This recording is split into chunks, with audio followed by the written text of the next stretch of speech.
మధ్యమూరి పైకి పాపం మళ్ళీ పాపం మర్చిపోయేది. నేను తెలంగాణలో కూడా మాట్లాడుతూ జనసేన పార్టీని మాట్లాడుతున్నా. మైండ్లో మనసులో అంతా జనసేన ఉంది.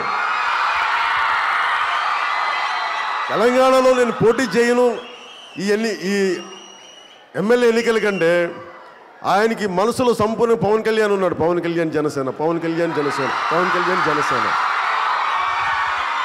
అందుకే తమ్ముళ్ళు మనం జనసేన కూడా కలవాలి చెప్తున్నాడు. అరే మేము పోటీ చేయట్లే అంటే అర్థమవుతుంది ఏంటంటే ఆయనకి మనం భయం వచ్చేసింది. జనసేన అంటే ఆయనకి ఓడిపోతున్నామని తెలుసు. ఆయనకి పని చేద్దాం, ఆయన గౌరవప్రదంగా ఓడిద్దాం. గౌరవప్రదంగా తెలుగుదేశం పార్టీని ఓడిద్దాం. గౌరవప్రదంగా వారు చేసిన సేవలు చాలు. నేను అనేది చాలు. ఈ పాత తరం నాయకులు చాలు, ఇంక అయిపోయింది.